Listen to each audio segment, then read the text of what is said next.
Another regret would probably be the way I left Southampton.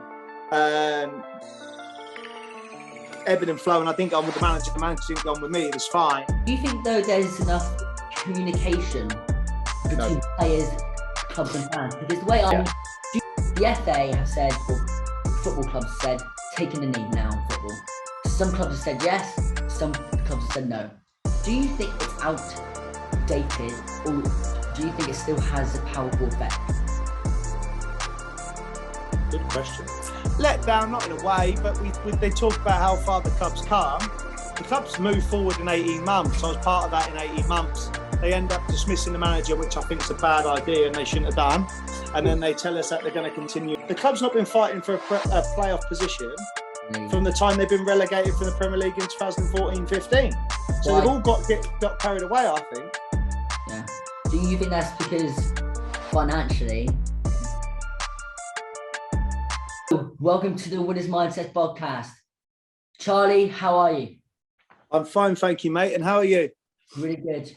Thank you very much for joining me today. And we're excited to get in touch about you, your football career, Charlie off the football career. What is Charlie like the off the pitch, which we don't really get to see as fans? Like, what are these players like the off the pitch? And also, Charlie, we're going to get into a bit of QPR, Southampton, West Brom, and also your unique journey from youth football. So let's go.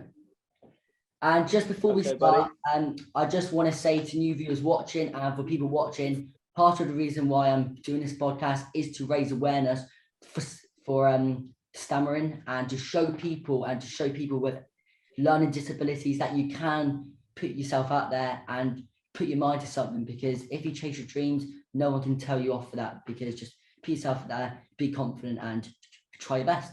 So here we start. So let's start things off here, Charlie. Describe yourself in 3 words. Oh, 3 words. 3 words. Oof. Okay. Caring. Yeah.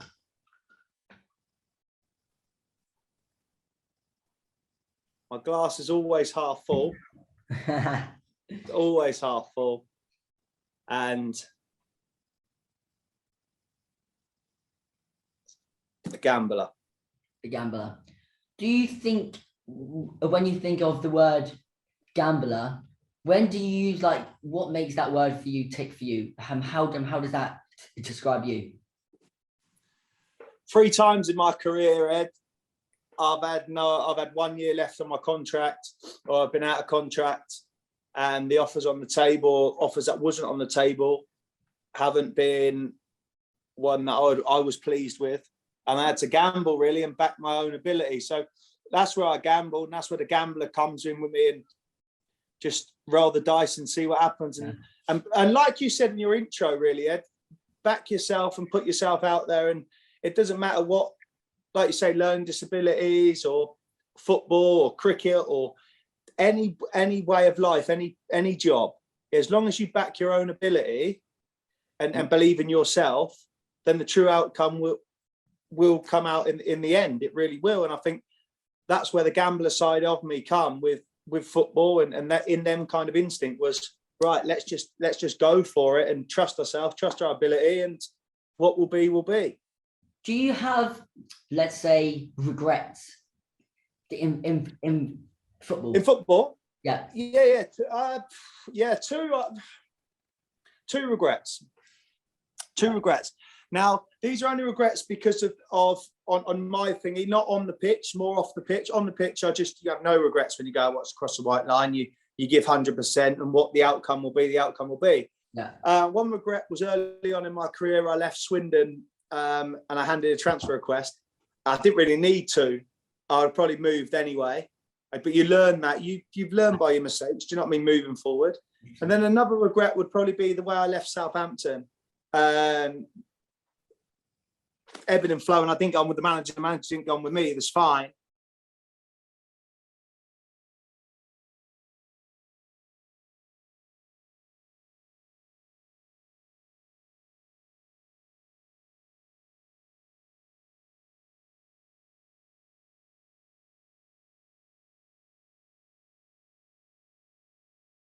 Do you think though there's enough communication between players, clubs, and fans? Because the way I look at it at Man U, to be honest, Charlie, is that I don't see much communication from the board to the fans or the players.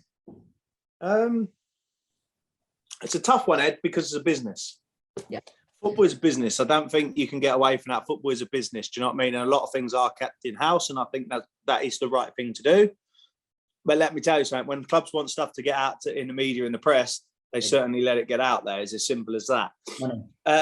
However, with social media and people like yourselves doing podcasts like this, and you get people on speaking, as well as other platforms, then there does become a connection with the fans. There really does.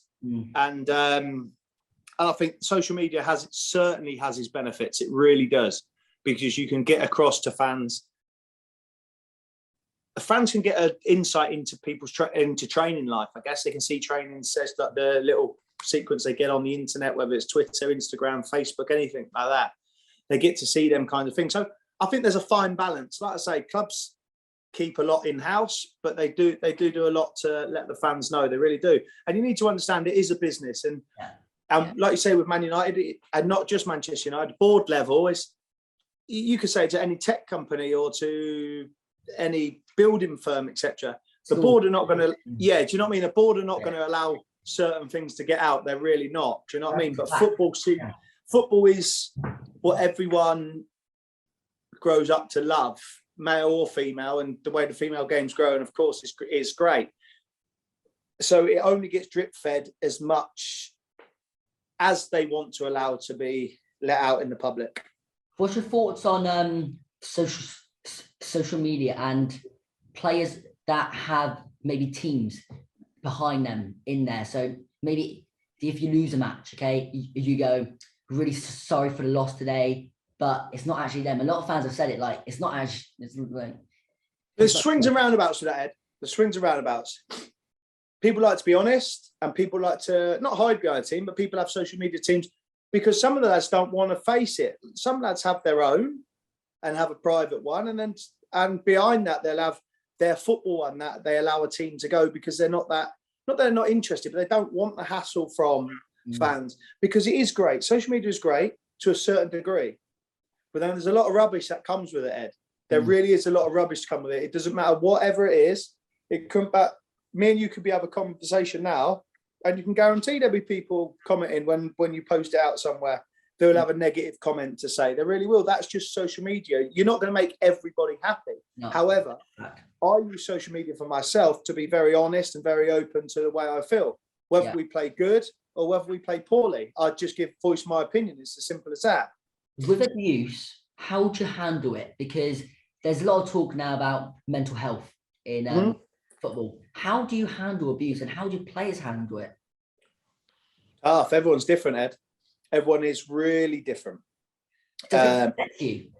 Sometimes like a war off a duck's back. Sometimes you're used to it, you just think, just forget it. But it's like anything. You look at this, there could be 50 comments. One day you're just scrolling through your account, boom, boom, boom, boom. There's always that one negative comment that will stick in your mind. Sometimes I hold my hands up, I've bit to that, whilst there's been other like 20 or 30 good ones, and you end up biting to that one silly one. Yeah. It just depends what kind of mood you're in, unfortunately. Indeed. But then, like you said, that's why a lot of people have teams, because they don't want to hear it or they don't want to see it. Do you know what I mean? They don't want to see the negative comments. They really don't. And that's what I mean. That's why social media is so good in certain ways. But of course, it's like anything. It brings its negatives, don't it? That's just a fact, really, isn't it? Do you pundit get on players' nerves? Do you think? Some do, some don't.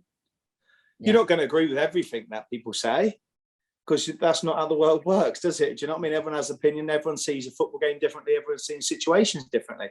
So it is just one of them. But of course, you have some pundits that you like and always have good things to say about you, and then you have other ones that you just think, oh, here we go again. So it's just that's it. But they have to be there. They're there to give their own honest opinion. I'm fortunate to be involved in the radio station, or Talk Sport, to be able to give my opinion on certain things. And listen, some stuff I say people won't agree with, and some people will see it and go, it's just the way it is, isn't it? It's just the way it is. It really is. let's head to racism now in football. So the FA have said, or football clubs have said, taking a knee now in football. Some clubs have said yes, some clubs have said no. Do you think it's outdated, or do you think it still has a powerful effect? Good question. Now, I played for a football team. QPR. It's a really big diverse at the club, ethnicity and all the kind of stuff. I mean, they're really out there. Les Ferdinand was, as he would say, he put it up to the players and let the players decide what they wanted to do. And the lads decided to, take the knee. Then after maybe about 6 or 7 games, he said, listen, it's entirely up to you again. If you want to continue, it's entirely up to you. And we had the conversation, the lads in the change room, and the kind of thing was, it is entirely up to you and what it was. And I turned around to a couple of lads and spoke, and they was okay for us not to take the knee. That wasn't me not taking the knee because I thought I was against it or nothing like that. That was to the point of, I thought, okay, we've done our stance. It's gone absolutely everywhere, but we're still seeing it. We still see lads constant every other week or every month. There is a racism case, unfortunately, that their families have been abused, or they have on social media. So as much it was having an effect, and it has in thousands of places, it really has, but it's still happening. It is still happening. Do you think the FA and clubs need to do more to tackle it? You have to say yes, because it's not been resolved, has it? So the answer to that has to be yes. But I don't know how much clubs can do to continue to tackle it. If it's in the terraces, of course, it's been lifelong bans, and rightly so. The social media stuff, you really don't know, until you have to put a face to an account. Then I think it's going to be hard to police. Okay, so let's go to Jake Daniels. Now has become the first male player to come out gay. If you were a player now, well, you are now, but in a change room, how would you react to that? If you're in a change room? No, it's just normally be my teammate. Yeah. I feel like for many weeks or months or for years, however long he's been keeping it to himself, if I was a teammate for that long and he wasn't able to speak out, then I felt like, what would I do him wrong to prevent him from coming out? But if I was a teammate of his and he come out and said what he has obviously come out and said he is gay, then look, he's a teammate. Yeah. As long as he gives 100% when he goes across the white line and we get 3 points and he scores goals to help the team, I couldn't care. Exactly. But as long as he is okay. Yeah. Do you know what I mean? As long as he's okay, or if he felt like he had something on his mind that he wanted to speak, then I'll be a teammate that would be there for an ear to listen to. Yeah, for sure. Give me your thoughts on VAR. Now, we saw the interview with you at Southampton. If you had to sum up VAR, how would you do it? And for you, Charlie, does it make it hard to score a goal and then go, because you know that maybe VAR will check it? I think VAR, one word I say is erratic. Sometimes it's good, sometimes it's not very good. Do you know what I mean? Sometimes it is good. Sometimes it is good. Do you know what? Like, you see it and you're like, do you know what? That is good.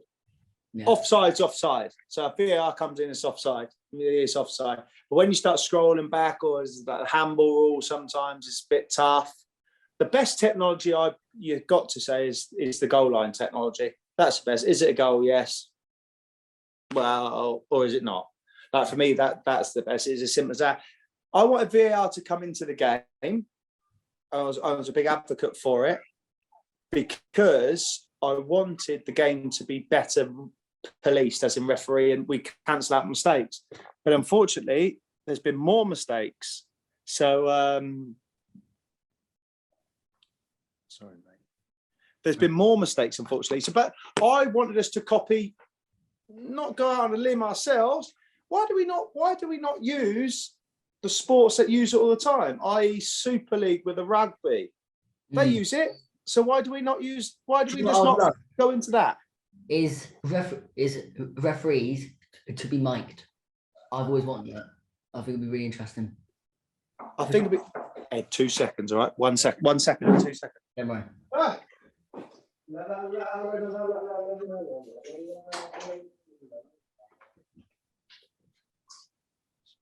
Sorry, mate. Don't worry. Someone just knocked on the door. Do you know what? You can put the mics on the referee, yeah? Yeah. Hard thing is where it goes. Yeah. Like, because you need to understand, unfortunately, the way the referees are in rugby I'm not the same. they're not the same as football, and they don't command the respect what they do in rugby to football. I don't know why. I don't know why it is. It's as simple as that. I just don't think it would work, if I'm honest, because I think it'd be a shocking revelation. I think, Yeah. and I'm up there. I'm not. Do you know what I mean? I'm up there. I give the referees all sorts of abuse, but it just happens. You know, it just happens. Yeah. So now, kind of two questions combined. Yeah. You just left QPR, and you said on Talksport that you felt let down by the club. Why did you feel that? Reason why. Now, listen, I'm not telling clubs to hand out contracts. I'm not at all. Not that thingy. But I felt like the way I was at the football club this time over the 18 months and how I was 2.5 years ago, I felt like it deserved a face-to-face conversation. If the director of football wasn't very well and it was over Zoom, then let me speak to the owner or someone like that, or not really the CEO, because he's not really a football man. So let me speak to the owners or something. And that was it, really. Let down, not in a way, but they talk about how far the club's come. The club's moved forward in 18 months. I was part of that in 18 months. They end up dismissing the manager, which I think is a bad idea and they shouldn't have done. And then they tell us that they're going to continue the way the managers set us up. Well, if that was the case, then why have they allowed him to leave? But for me, I just feel like it was one where maybe it ran its course a little bit, and that's it. It's as simple as that, really, Ed. It's crying over spilt milk, I think. But for me, it's more on the point like, let's have a conversation. Don't be scared. If you can't speak to me because you're not very well, let's do it face to face, not do it over Zoom or something. Because that's pathetic. You just said that because Mark Warburton left. You felt yes, that was a bad decision. Why? Well, because for 18 months he galvanised the football club. For the first 18 months of his time, he had to get the club in a stabilised football club into the Championship, make sure he was fighting relegation. Money-wise at the football club wasn't, compared to everybody else in the league, wasn't phenomenal. It was, I think, about 17th, 18th in the league. I think when I come in January time, there was 21st before we played Luton, and then we finished the season 9th. Then after that, they backed the manager, but they signed 4 players that was there on loan and added a few free transfers, additions, etc. We finished 10th, 11th again, I think. Just fell away at the end for the playoffs because we had a poor 2 months. But let's not get carried away from it. The club's not been fighting for a playoff position from the time they've been relegated from the Premier League in 2014-15. So they've all got carried away, I think. Yeah. Do you think that's because financially they can't really cope with the rest of maybe the top 6, if so? Clubs? Yeah, that's fine, but then you need to realise where you are then. You can't get carried away and think demand play. I understand Luton and I understand Huddersfield that they got in there. I totally do. And there's always 1 or 2 runners right at the end or the surprise packages, and rightly so. But don't get carried away with it. Don't demand the playoffs. Yeah, we all want the playoffs, but then you need to be at realism. Finish top half again. 2 years on the trot, top half. They haven't finished in the top half for the last 5 years. True, yeah, you're right. Now let's go to part 2. So now this is your journey now. So this is where you come from 0 years old to professional football. Yep. Okay. So where did your love of football start? Love of football started, I think, maybe about since I could walk. I think I just always kicked the ball. Then I would go and watch my dad play and all stuff like that, and just play in the garden like every young boy and girl. And then all of a sudden I got into a team about 7 or 8. And I played for Hungerford Juniors at 9 and enjoyed it. I just had a knack of scoring goals when I was youngster. Like you do when you're younger, there's always that one kid that just scores loads, and that just seemed to be, fortunately, me. And that was it, yeah. And I got spotted by Reading at 9. And I was at Reading from 9 to 15. And from when I started excuse me, when I started at 9 to when I finished at 15, I loved football at 9. At 15, I was like, oh, not sure this is the one, you know, and not because everybody grew, Ed. Everyone got bigger, stronger, taller. And I was stick thin. Just wasn't enjoying it, mate. I was going up to, my mum was taking me up to Reading twice a week, and it was just something I wouldn't enjoy in the last 3 months. I didn't want to tell her that I wasn't enjoying it no more. And I just come out of it to my dad. I said, Dad, I don't want to do it no more. I think I was scared to tell him, to be fair. Because you're too small, were you? Because they were... I was too small at the time. He was going to play teams like West Ham, Millwall, Arsenal, etc. And it just wasn't enjoyable. And that was it. I told my mum and dad that I didn't want to do it no more. And that's what I always tell parents, or I've got a cousin of mine that her son plays now. That's good. That's a good player. But I just say to them, as long as they're enjoying it, just keep asking them if they're enjoying it. And that's the main thing. Because if they're not, then it's a waste of their time. It's a waste of your time. But in a way of you putting them through, both of you put them through stuff that you don't really need to go through. Do you know what I mean? No, I mean, yeah. For me, it's just as a player now, like I just want to have fun because I'm only 14 once and I may not be playing in 20 years time. So I just want to enjoy it now, have fun. And if I don't make it, then I don't make it. But I know that I've tried my best and I know that I'm everything I can, and that's fine. And that's everything, Ed. It's not just football. There's more. That it's not just football. You need to be a football coach. There's like football coaching. There's football physiotherapy. There's so S&C coaches in football. There's so. Do you know what I mean? There's 100 jobs out there. So it's not. Of course, you need to just remember that football is part of becoming a footballer. Yeah. Okay. Yeah, for sure. So, do you think that your childhood? How would you say that your childhood was then? Class. Yeah, good. Class, man. It was like, imagine like we go to school. How I can explain football changing, right? Is going to school every day. Go to school with your mates. Go to school with your mates every day. Yeah. I go to football every day with my mates. Like that's how I explain it. And chose growing up. Yeah, football I released when I was 15. Fine, but I played men's football then. I was fortunate to play men's football and learn the dark arts, which I've taken into my game now. But that's the only way I can. Like you say, mate, you're only 14 once, 15 once. Nice. Like people, like I've got a 15-year-old daughter that can't wait to finish school, and I'm like, trust me, when you leave school, you're going to want to go back. No, you're going to want to go back. That's the same as me, to be fair. But you are. Yeah. Trust me. What do you say to a player now that's just got released by? Don't give up. Don't give up. If you trust, like I said before, if you trust your ability and trust yourself and gamble and just enjoy your football, and what will be, will be. Yeah. Okay, you might not make a professional football. Like I said to you, it's such a slim chance. But there's many clubs high up through the non-league ladder that pay money. That will help you on top of your own job. But in time, it's all about learning and just playing and finding out where you best play your football. Yeah. So let's move on to part 3 now. A bit about you at Burnley, West Brom, Southampton, QPR, and a bit about the managers that you played with and teams you played with. So let's start off. What was your time at Burnley like?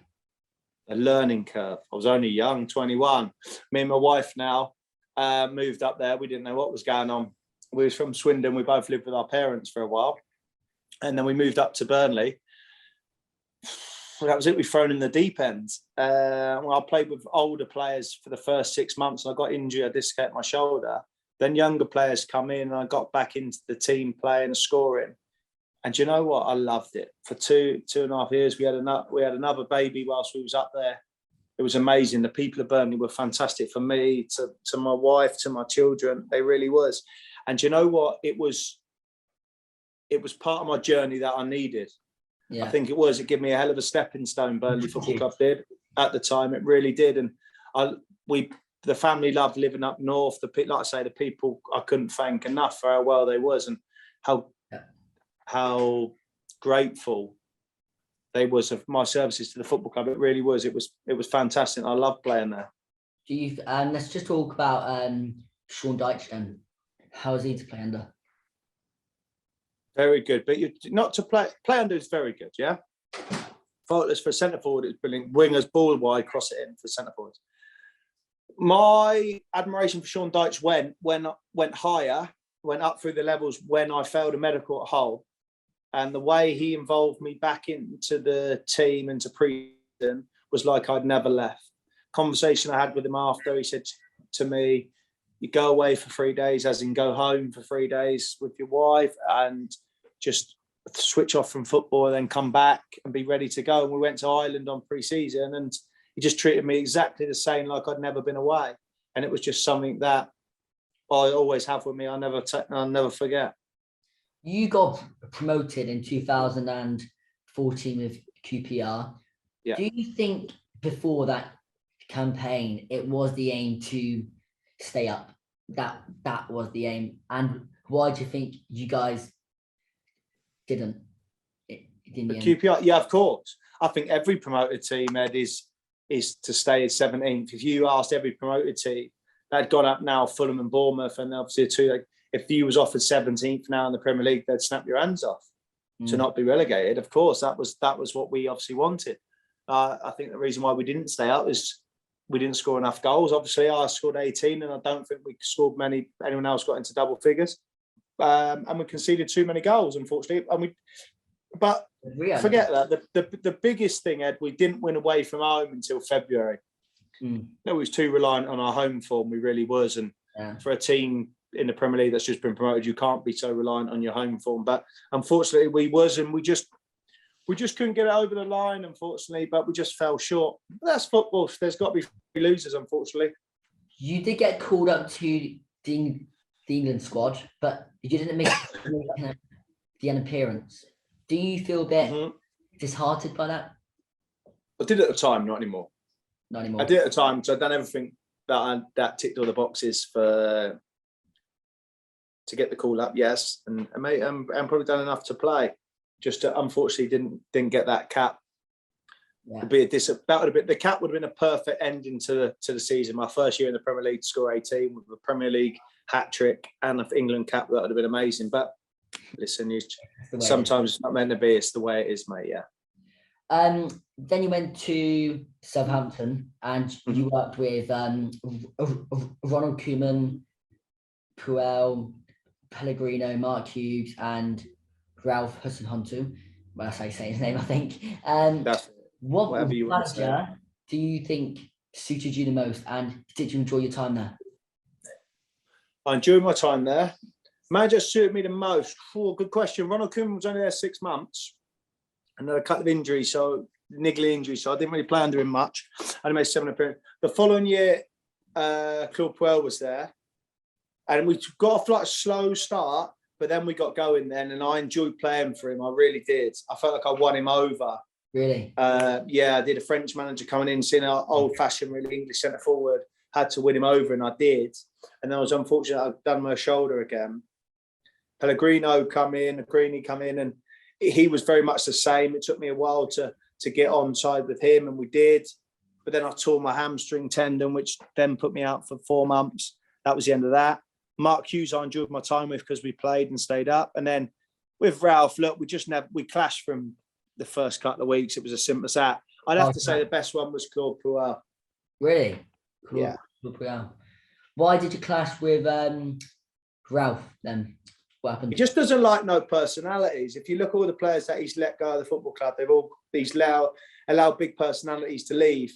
And it's not only, I don't know if it's personalities that he was threatened by or didn't like. He just liked a load of yes people, really, if I'm honest. Yeah. Yeah. Anyone that question, you can even say that now. I know people will be listening now and say, Charlie's bitter. It's not that.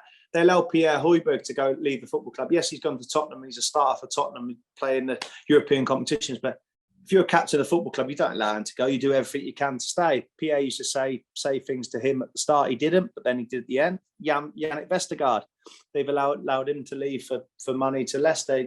You allowed Brian Bertram, who's a Champions League winner, played left back for Southampton for a long, long time, that they allowed him to go. I mean, it's endless. Stephen Davis has gone to Rangers. You see him on Wednesday night playing the Europa League final. I mean, it's just endless. And for me, the guy gets away with murder, and that's it.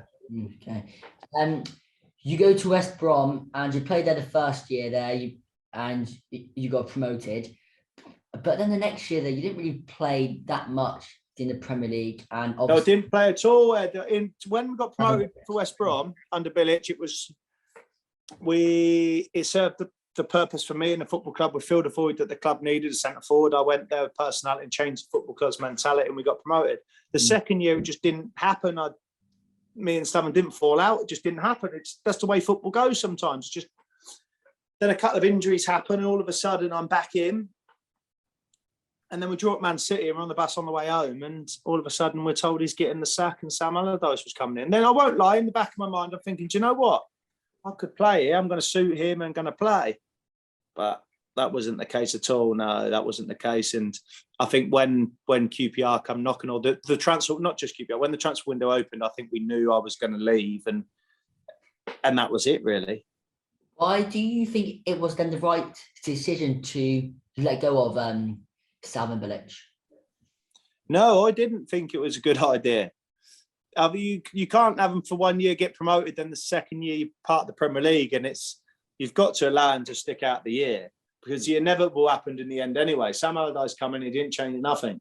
We didn't change nothing around. All right, they won at Stamford Bridge, but that was it. They kept a couple of clean sheets, but they didn't change nothing around. So I feel like they should have kept Slaven Bilic, if I'm honest.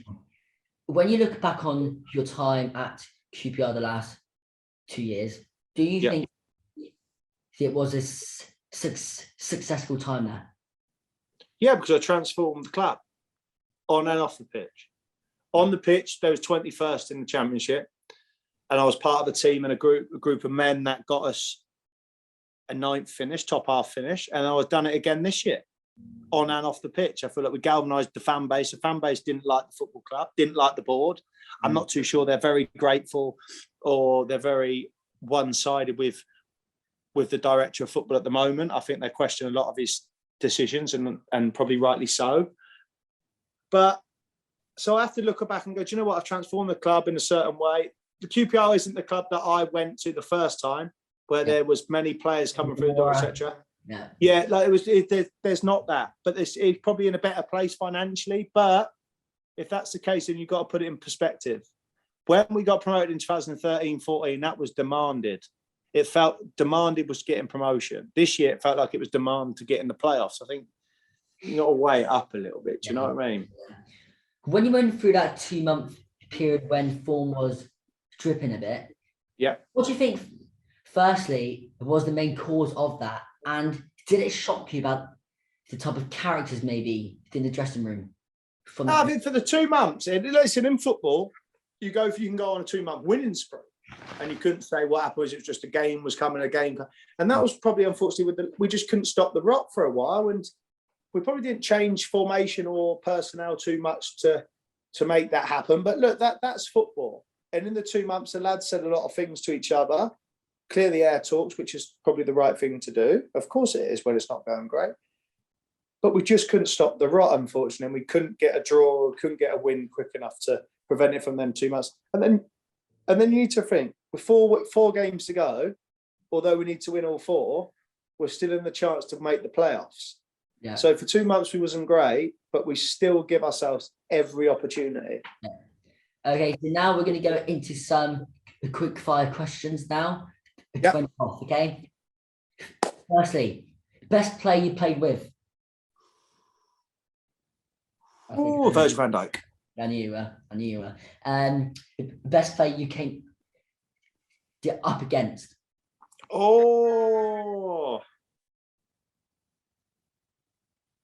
Even though he plays up the other end of the pitch for me, Sergio Aguero. Oh, wow. Really? Best manager you have played under? Name-wise, best name manager would have to be Ronald Koeman, wouldn't it? It'd have to be. He signed me from QPR to Southampton. The guy managed Barcelona, Holland. Do you know what I mean? He was Barcelona's number 4 captain, so I have to say Ronald Koeman. Yeah, Ronald Koeman. Best team you have played with? Southampton 2015-16. We finished 5th in the Premier League. You have Mane, Virgil van Dijk. Who else? Ward Prowse. yourself and everyone, yeah. Ryan Bertrand, Cedric Suarez, Jose Font, Fraser Forster, Victor Wan. Yeah, that was the best team. If that team kind of stayed together, then you could have done much more. Maybe in time, but you need to realise football goes. The Premier League are done in stages, mate, and for 14 teams in the Premier League, maybe 12 teams in the Premier League, you're an advertisement to the top teams. Yeah. Most hostile the atmosphere you have played under? Oh, played Sparta Prague. That was quite tough. Going there, the Europa League, that was quite tough. But I'd have to say in European competition, or the new Den, Millwall, that's quite tough to play against because it just brings all the atmosphere with it. Do you view yourself as a QPR legend? No. Legend gets thrown about too much. I was just there as a goal scorer and someone that fans could take to. And listen, if people want to say that, it's great. But I loved my time at QPR. I really did. My whole family loved the time there. And if people want to say that, great. But I was just a goal scorer, and everyone loves a goal scorer, don't they? Best captain you played with? Jose Font, Really? Southampton. Yeah, unbelievable. He was the best captain by a country mile. Best game you played in? West Brom, Southampton. West Brom, QPR scored a hat-trick. 2-0 down after 20 minutes. I scored a penalty, a tap-in, and a header from the 6-yard box, Joe Barton corner. Have to be that one. Best team you have played against? Or Man City, 20... Or two. I have to say two, Ed. You have to let me have two. Man City, 2014, 15, when they won the league with Aguero, Yaya Toure, Vincent Kompany. Them was great. And then at Southampton, when Man City had the 100 points. When Man City got 100 points in the Premier League, they were phenomenal, yeah. To find a winner's mindset? Winner's mindset. Controlled arrogance. Brilliant. You've got to back yourself in everything you do. You really do. One thing I say is like quiet confidence. So you walk into a room, but you know you're the best, but you don't say it, and you just got to know that it's only to you. Not you can't just shout it. Is that okay? You got it, my man. You got it. Well, Charlie, it's been a pleasure having you on. You've been a fantastic guest to have on with all your experience, knowledge, and your Premier League experience and Championship. It's just been on and on and on. So thank you so much, and I'll see you soon. Thank you, Ed. I much appreciated, mate. Thank you. See you later. All right, mate. See you, bud.